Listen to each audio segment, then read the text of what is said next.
అరుణ్ కుమార్ మీద కూడా ప్రాపర్టీ అఫెన్స్లు ఉన్నాయి. అదేవిధంగా దుగని లక్ష్మణ్ మీద కూడా murder case plus property offences కూడా ఉన్నాయి.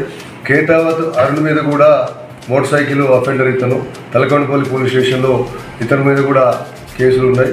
అదేవిధంగా దాసరి సురేందర్ మీద మొత్తం టోటల్ వివిధ పోలీస్ స్టేషన్లో 3 కమిషనరేట్లలో కూడా 39 కేసులు ఇతని మీద రిజిస్టర్ అయ్యి ఉన్నాయి.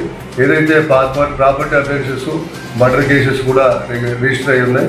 ఇతను 2 సార్లు కూడా పీడీ యాక్ట్లో జైలుకు వెళ్ళి వచ్చినాడు. అంటే గతంలో కూడా సురేందరు ఈ సల్మాన్ కలిసి కూడా ఇద్దరు జాయింట్గా పార్టిసిపేట్ చేసిన కేసులు ఉన్నాయి. గతంలో వీళ్ళిద్దరు కూడా కలిసి ఇచ్చేసినారు. అంటే ఒక రకంగా అతను ఏదైతే సల్మాన్ ఉన్నాడో తన చెల్లిని పెళ్లి చేసుకొని చంపడమే కాకుండా తనకు కజిన్ సిస్టర్ అయినటువంటి స్వర్ణలతో కూడా మళ్ళీ క్లోజ్గా కలిసి ఉంటున్నాడనే ఒక కక్షతోటి అతను బయట ఫ్రెండ్స్ తోటి అనడం వల్ల సురేందర్ ఇన్సెక్యూరిటీ ఫీలింగ్ తోటి, అంటే అతను బతుకుంటే తన ప్రాణానికి ముప్పు ఉంది అనే ఉద్దేశంతో అతను ముందే ప్లాన్ చేసి ఇతను చంపినట్టయితే నాకు తిరుగుండదు, నాకు జీవితానికి నష్టం ఉండదని భావించి వీళ్ళైతే ఎవరైతే అతని స్నేహితులు ఉన్నారో వీళ్ళందరితో అందరూ కలిసి ప్లాన్ చేసి అతను స్వర్ణల ద్వారా పిలిపించి ఈ బ్రూటల్గా చంపడం జరిగింది.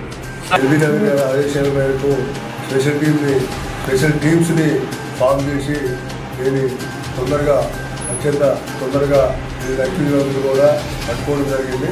ఇందుకు అందరినీ కూడా ఎవరైతే ఈ స్పెషల్ టీమ్గా పాల్గొన్న వాళ్ళందరినీ కూడా ఈ సందర్భంగా అభినందిస్తున్నారు.